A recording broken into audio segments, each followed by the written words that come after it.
Hey guys, welcome back to another video. ഈ വീഡിയോയിൽ നമ്മൾ പഠിക്കാൻ പോകുന്ന HTML-ൽ എങ്ങനെയാണ് ഇമേജ് ടാഗ്സ് യൂസ് ചെയ്യുന്നത്, അതുപോലെ ആട്രിബ്യൂട്ട്സ് നമ്മൾ ഈ വീഡിയോയിൽ പഠിക്കുന്നതായിരിക്കും.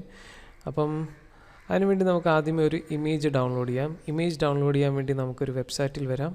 വെബ്സൈറ്റിൻ്റെ പേരാണ് pixabay.com. ഈ ഒരു വെബ്സൈറ്റിൽ നമുക്ക് ഫ്രീ ആയിട്ട് ഇമേജസ് കിട്ടുന്നതാണ്. നമ്മുടെ പേഴ്സണൽ യൂസിന് വേണ്ടി നമുക്ക് ഈ ഇമേജസൊക്കെ യൂസ് ചെയ്യാവുന്നതാണ്.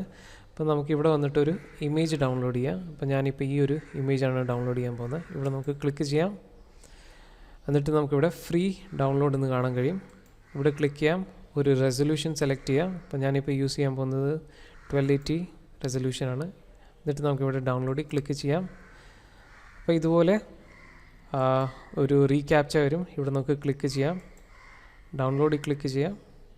നമ്മുടെ ഇമേജ് ഇപ്പോൾ ഇവിടെ ഡൗൺലോഡ് ആയിട്ടുണ്ട്. എന്നിട്ട് നമുക്ക് നമ്മുടെ ബ്രൗസർ ക്ലോസ് ചെയ്യാം. ഇനി അടുത്തായിട്ട് നമുക്ക് നമ്മുടെ ഡൗൺലോഡഡ് ഫോൾഡറിൽ നമുക്ക് വരാം. എന്നിട്ട് നമുക്ക് നമ്മുടെ ഇമേജിനെ റീനെയിം ചെയ്യാം. ഇവിടെ ഞാൻ കൊടുക്കുന്ന പേരാണ് നേച്ചർ. എന്നിട്ട് നമുക്ക് ഈ ഒരു ഇമേജ് ഇവിടുന്ന് കട്ട് ചെയ്തിട്ട് നമ്മുടെ ഇപ്പോഴത്തെ HTML ഫയൽസിൻ്റെ ഫോൾഡറിൽ വന്നിട്ട് നമുക്കത് പേസ്റ്റ് ചെയ്യാം. അപ്പം ഞാനിവിടെ HTML മലയാളത്തിലാണ് സേവ് ചെയ്തേക്കുന്നത്. നമ്മുടെ ഫയൽസൊക്കെ ഇവിടെ നമുക്ക് കാണാൻ കഴിയുന്നുണ്ട്. ഇവിടെ നമുക്കൊരു ഫോൾഡർ ക്രിയേറ്റ് ചെയ്യാം. അതിന് നമുക്ക് IMG എന്ന് പേര് കൊടുക്കാം. നിങ്ങൾക്ക് നിങ്ങളുടെ ഇഷ്ടമുള്ള പേര് നിങ്ങൾക്ക് ഇവിടെ കൊടുക്കാവുന്നതാണ്. ഇതിൻ്റെ ഉള്ളിൽ നമുക്ക് നമ്മുടെ ഇമേജ് പേസ്റ്റ് ചെയ്യാം. ഓക്കെ, ഇനി അടുത്തായിട്ട് നമ്മുടെ കോഡ് എഡിറ്ററിൽ നമുക്ക് വരാം. അപ്പോൾ നമുക്കിവിടെ കാണാൻ കഴിയുന്നുണ്ട് ഇമേജ്. ഇനി നമുക്കിവിടെ ഒരു ടാഗ് യൂസ് ചെയ്യാം, H2 ടാഗ്. എന്നിട്ട് നമുക്കിതിനൊരു പേര് കൊടുക്കാം, ഇമേജസ്. സേവ് ചെയ്യാം. റൈറ്റ് ക്ലിക്ക് ചെയ്തിട്ട് ഓപ്പൺ വിത്ത് ലൈവ് സെർവർ. ഇവിടെ നമുക്ക് ക്ലിക്ക് ചെയ്യാം.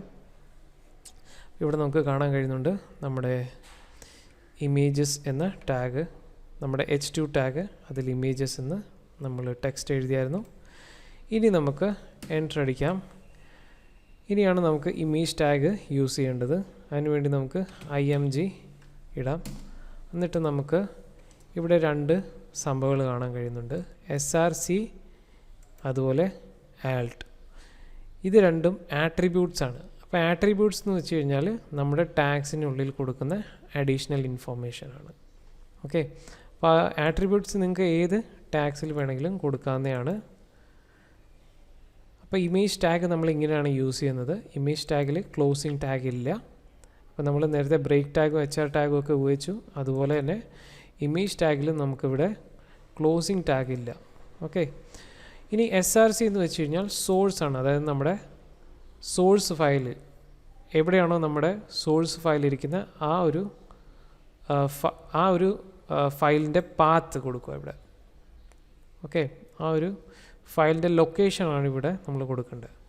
അപ്പോൾ ഇവിടെ നമ്മുടെ ഫയൽ എവിടെയാണ്, ഇമേജ് ഫോൾഡറിൻ്റെ അകത്ത് നേച്ചർ എന്ന ഫയലാണ്. ഓക്കെ, അപ്പോൾ നമുക്കിവിടെ എന്ത് ചെയ്യാം, ഇവിടെ ഒരു സ്ലാഷ് അടിക്കാം ഇതുപോലെ. അപ്പോൾ നമുക്കിവിടെ നമ്മുടെ ഫോൾഡർ കാണാൻ കഴിയും. അത് എൻ്റർ ചെയ്യാം. എന്നിട്ട് നമ്മുടെ നേച്ചറിൻ്റെ ആ ഫയൽ നമുക്ക് കാണാൻ കഴിയും. ഇവിടെ നമുക്ക് ക്ലിക്ക് ചെയ്യാം. എന്നിട്ട് നമുക്കിത് സേവ് ചെയ്യാം.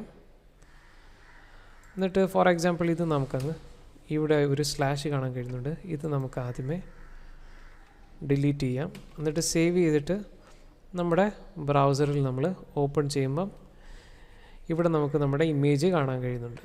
ഓക്കെ, ഇനി ആട്രിബ്യൂട്ട്സിൽ നമുക്ക് ഈ ALT എന്ന ആട്രിബ്യൂട്ട് കാണാൻ കഴിയുന്നുണ്ട്. ഇതെന്ന് വെച്ച് കഴിഞ്ഞാൽ നമ്മുടെ ഈ ഒരു ഫയല് നമ്മുടെ വെബ്സൈറ്റിൽ ലോഡ് ആയില്ലെങ്കിൽ അതിന് പകരം ഒരു ടെക്സ്റ്റ് എഴുതി കാണിക്കും. ഓക്കെ, അപ്പം നമുക്കിവിടെ നേച്ചർ എന്ന് ALT ടെക്സ്റ്റിൽ നമുക്ക് എഴുതാം. എന്നിട്ട് നമുക്ക് ഇതിനൊരു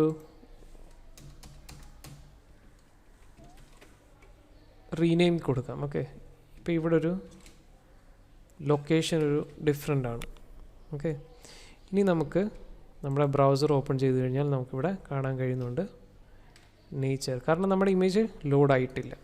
ഓക്കെ, അപ്പോൾ നമുക്കിവിടെ വീണ്ടും നമ്മുടെ ഫയലിൻ്റെ പേര് കൊടുക്കാം, സേവ് ചെയ്യാം.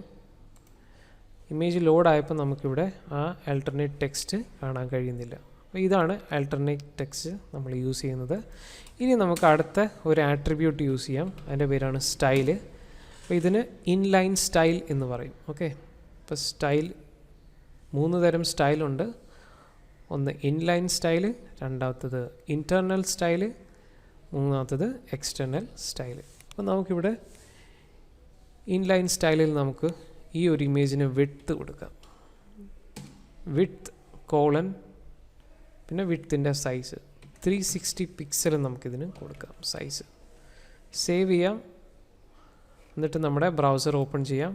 അപ്പോൾ നമുക്കിവിടെ കാണാൻ കഴിയുന്നുണ്ട് നമ്മുടെ ഇമേജിൻ്റെ സൈസ്. ഓക്കെ, ഇതിന് വേണമെങ്കിൽ നമുക്ക് 720 പിക്സൽ ആക്കാം. 720 പിക്സൽ. സേവ് ചെയ്തു, ബ്രൗസർ ഓപ്പൺ ചെയ്തു. ഇതിപ്പം 720 പിക്സലിൽ നമുക്ക് കാണാൻ കഴിയുന്നതാണ്. അപ്പോൾ ഇങ്ങനെയാണ് നമ്മൾ ഇമേജ് ടാഗ് യൂസ് ചെയ്യുന്നത്. അതുപോലെ ആട്രിബ്യൂട്ട്സ് നമ്മൾ എങ്ങനെയാണ് യൂസ് ചെയ്യുന്നത് എന്ന് ഈ വീഡിയോയിൽ നമ്മൾ പഠിച്ചുവല്ലോ. അപ്പോൾ നിങ്ങൾ ഇത് രണ്ടും പ്രാക്ടീസ് ചെയ്യുക. ഈ വീഡിയോയിൽ ഇത്രമാത്രം.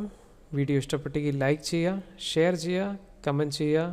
വൈസ്മാൻ മലയാളം ചാനൽ ഇതുവരെ സബ്സ്ക്രൈബ് ചെയ്തിട്ടില്ലെങ്കിൽ ചാനൽ സബ്സ്ക്രൈബ് ചെയ്യുക, ബെൽ ഐക്കൺ പ്രസ് ചെയ്യുക. Thank you so much for watching. You have A great day.